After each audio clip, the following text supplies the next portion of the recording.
जय श्री राधे गोविंद। श्री हरिवंश। हमारी प्रिया जो हम सब पर अपनी कृपा दृष्टि सदैव बनाए रखे।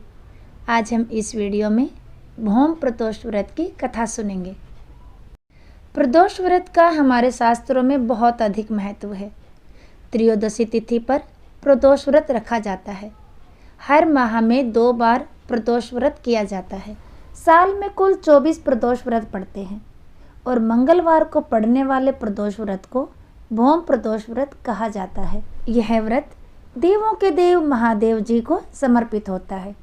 प्रदोष व्रत पर भगवान गणेश जी, भगवान शिव जी और माता पार्वती जी की विधि विधान से पूजा अर्चना की जाती है। इस दिन भगवान भोलेनाथ जी का पूजन प्रदोष काल यानी शाम के समय किया जाता है।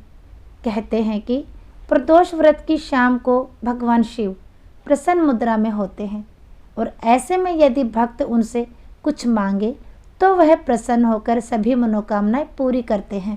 प्रदोष व्रत के करने से बहुत ही शुभ फलों की प्राप्ति होती है। प्रदोष व्रत करने वाले व्यक्ति ब्रह्म मुहूर्त में उठकर सबसे पहले स्नान करते हैं। इसके बाद भगवान शिव का ध्यान करते हुए व्रत शुरू करते हैं। इसके बाद भगवान शिव को बेलपत्र, चावल, फूल, धूप, दीप, फल, पान, सुपारी आदि चढ़ाए जाते हैं। दिन भर भगवान शिव के मंत्रों का जाप किया जाता है। जो भी भक्त भौम प्रदोष व्रत रखते हैं तो शाम के समय पूजा के बाद व्रत कथा जरूर पढ़ें या सुने, तभी यह व्रत संपूर्ण माना जाता है। इस कथा का पाठ करने से जीवन सुखमय हो जाता है और जीवन के सभी दुख दर्द दूर हो जाते हैं। कथा समाप्त करने के बाद आरती करें। भगवान भोलेनाथ से व्रत के दौरान अनजाने में हुई गलती की क्षमा याचना करें। प्रभु को खीर का भोग लगाएं। भगवान भोलेनाथ को शुद्ध सात्विक भोजन और मौसमी फलों का भोग लगाएं और उसके बाद उसी को प्रसाद रूप में ग्रहण करके अपने व्रत का पारण करना चाहिए। भौम प्रदोष व्रत मंगलवार के दिन रखा जाता है, इसलिए इस दिन बजरंगबली हनुमान जी की भी पूजा अवश्य करनी चाहिए। शाम के समय हनुमान चालीसा का पाठ करने से हर प्रकार के कर्ज से मुक्ति मिलती है। इस वीडियो में हम भौम प्रदोष व्रत की 2 कथाएं सुनेंगे। तो पहली कथा शुरू करते हैं। एक नगर में एक वृद्धा रहा करती थी। उनका एक ही पुत्र था और वृद्धा हनुमान जी की बड़ी सच्ची भक्त थी। हनुमान जी पर उनकी गहरी आस्था थी। हर मंगलवार को नियम पूर्वक व्रत रखकर वह वृद्धा हनुमान जी की आराधना किया करती थी। एक बार हनुमान जी ने अपनी उस वृद्ध महिला भक्त की श्रद्धा की परीक्षा लेने का विचार किया। तब हनुमान जी एक साधु का वेश धारण करके वृद्धा के घर पर गए और पुकारने लगे कि है कोई हनुमान जी का भक्त जो मेरी इच्छा पूर्ण करे। ऐसी आवाज़ उन वृद्धा के कानों में पड़ी।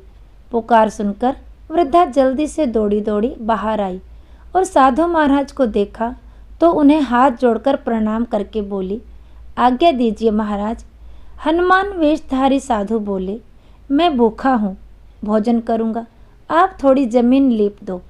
साधु की बात सुनकर वृद्धा दुविधा में पड़ गई और हाथ जोड़कर बोली, महाराज जी, लीपने और मिट्टी खोदने के अलावा आप कोई दूसरी आज्ञा दीजिए, वह आज्ञा मैं अवश्य पूर्ण करूँगी। तब साधु ने 3 बार उस वृद्धा से प्रतिज्ञा करवाई और प्रतिज्ञा कराने के बाद कहा, जा तू अपने बेटे को बुला, मैं उसकी पीठ पर आग जलाकर भोजन पकाऊंगा। साधु की बात सुनते ही वृद्धा तो घबरा गई, परंतु वह प्रतिज्ञा कर चुकी थी, इसलिए वह नियमबद्ध थी। अब उसने अपने पुत्र को बुलाया और साधु महाराज को सौंप दिया। वेशधारी साधु हनुमान जी ने वृद्धा के हाथों से ही उसके पुत्र को पेट के बल लिटवाया और उसकी पीठ पर आग जलवाई। आग जलती देखकर वह वृद्धा बड़ी दुखी मन से अपने घर के भीतर चली गई। इधर भोजन बनाकर साधु ने वृद्धा को बुलाकर कहा, आइए माता जी, भोजन बन गया है, अपने पुत्र को भी पुकारो ताकि वह भी आकर भोग लगा ले। साधु महाराज की बात सुनकर दुखी वृद्धा, जो मन ही मन हनुमान जी को याद कर रही थी, वह कहने लगी, हे साधु महाराज, मेरे पुत्र का नाम लेकर आप मुझे और कष्ट मत दीजिए। अभी अभी तो आपने मेरे पुत्र की पीठ पर आग जलाकर भोजन बनाया है। लेकिन साधु महाराज नहीं माने और वृद्धा से बार बार अपने पुत्र को आवाज़ लगाने की बात कहते रहे। तब वृद्धा ने साधु महाराज की बात मानकर अपने पुत्र को आवाज़ लगाई। तब देखते ही देखते वृद्धा का वह पुत्र जो घर के बाहर ही खेल रहा था, माँ की आवाज़ सुनकर दौड़ा दौड़ा अपनी माँ के पास आ गया। अपने पुत्र को जीवित देखकर वृद्धा को बड़ा आश्चर्य हुआ और यह सब चमत्कार देखकर वह साधु महाराज के चरणों में गिर पड़ी। तब हनुमान जी अपने वास्तविक रूप में प्रकट हुए और वृद्धा को भक्ति का आशीर्वाद दिया। बजरंगबली हनुमान जी की कृपा से वृद्धा को उनका पुत्र वापस मिल गया और वृद्धा के जीवन में जो भी दुख थे वह सब बजरंगबली की कृपा से दूर हो गए। जय हो बजरंगबली हनुमान जी की, जय हो भोलेनाथ जी की। दूसरी पौराणिक कथा के अनुसार एक नगर में एक ब्राह्मणी रहती थी। उसके पति का स्वर्गवास हो गया था। उसका अब कोई सहारा नहीं था, इसलिए वह सुबह होते ही अपने पुत्र के साथ भीख मांगने निकल पड़ती थी। वह खुद का और अपने पुत्र का पेट पालती थी। एक दिन ब्राह्मणी जब घर लौट रही थी तो उसे एक लड़का घायल अवस्था में कराहता हुआ मिला। ब्राह्मणी दयावश उसे अपने घर ले आई। वह लड़का विदर्भ का राजकुमार था। शत्रु सैनिकों ने उसके राज्य पर आक्रमण करके उसके पिता को बंदी बना लिया था और राज्य पर नियंत्रण कर लिया था, इसलिए वह मारा मारा फिर रहा था। राजकुमार ब्राह्मण पुत्र के साथ ब्राह्मणी के घर रहने लगा।